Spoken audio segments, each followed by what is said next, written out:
Hello, journal lovers. So, 2017 is coming to an end, and today I'm going to talk about all the journals that I used in 2017. So, this is my little stack. It's not that much. Well, depending on your perspective, at least. So, yeah, I'm going to go one by one. So, I'm going to start with this Leuchtturm 1917. It is dotted hardcover, and I use this as my bullet journal. So yeah, pretty self-explanatory. It was my planning system. I kind of like going back and seeing all my phases of what layouts I liked and what I didn't like. But I think I finally found out the system that works for me in terms of bullet journaling. So this was fun. Next is another Leuchtturm 17 notebook. This is a, I think it was 2016 summer edition notebook, and I used this as a daily diary. So yeah, you know, dear diary, yada yada yada. What I did with this notebook was that like each month had its own different colors, and then I love the gold edges here, and then of course the accordion file folder is kind of like packed with all sorts of interesting things: wristbands, plane tickets, Alex and Annie bracelet cover, like Alani photo passes. Yep. So all these nice memories from 2016 are here in my diary, and I love the dragon too. That really made it special. Next is this plot, however you pronounce it, pattern notebook from Ross, I believe it was. So I couldn't even tell you like who the manufacturer is.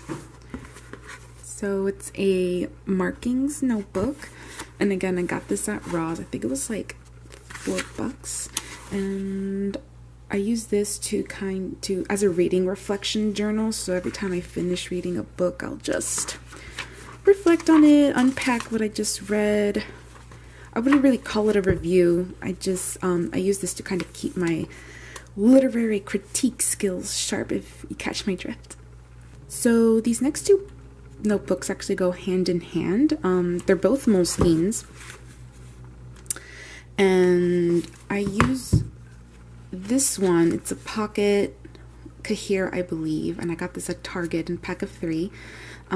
Basically I carry this around with me in my purse or whatever, and if I become inspired to write, I'll just jot something down. That's just like my writing process. I prefer to like write on paper and then like pass it on to the computer, but I kind of don't want to like keep a bunch of these, you know. So what I do is kind of go back and log what I feel is actually important onto this red Moleskine. I've had this Moleskine for a while, and I can never just find an actual good use for it, but I figured like this system goes very well together, and I feel like this is good for like long-term writing projects that I have in mind. So yeah, it's been a better year for writing for me, creatively at least. I write every day in my journals, obviously. Next is another Moleskine Cahier.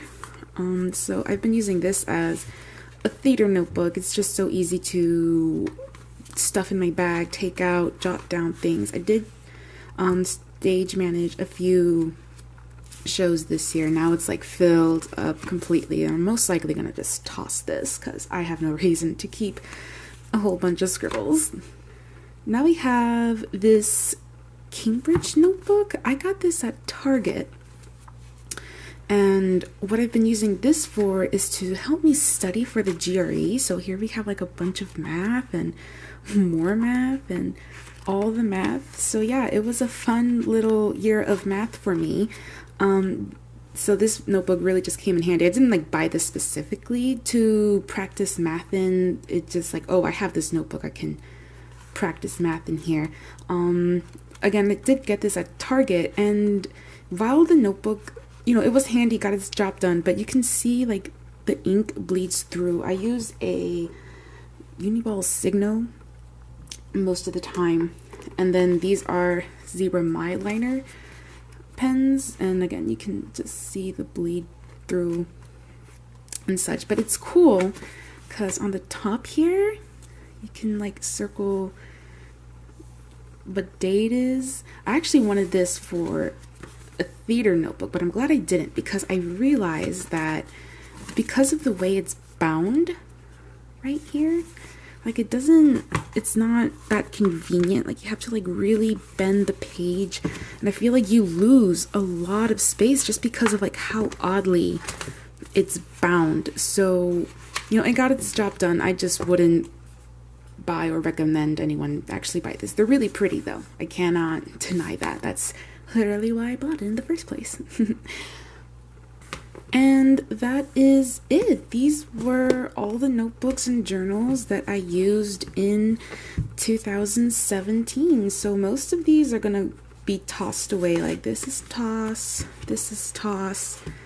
These are like beet to crab. This I'm keeping, this I'm keeping. This I'm going to, you know, store away with my other diaries. This I'm most likely going to give to a friend who's also studying for the GRE. So I'm just like, here you go, girl. You can have all my math notes. Have fun. And then my bullet journal, I'm going to hang on to for a little bit longer, just in case I forgot to migrate information into my new bullet journal. But usually I toss away my planners and the bullet journals. I don't really feel like there's a reason, again, to keep, you know, scribbles and stuff. Look at that. All right. And that is it for today. Just a really quick video on all my writing adventures. Thank you for watching, guys. Bye.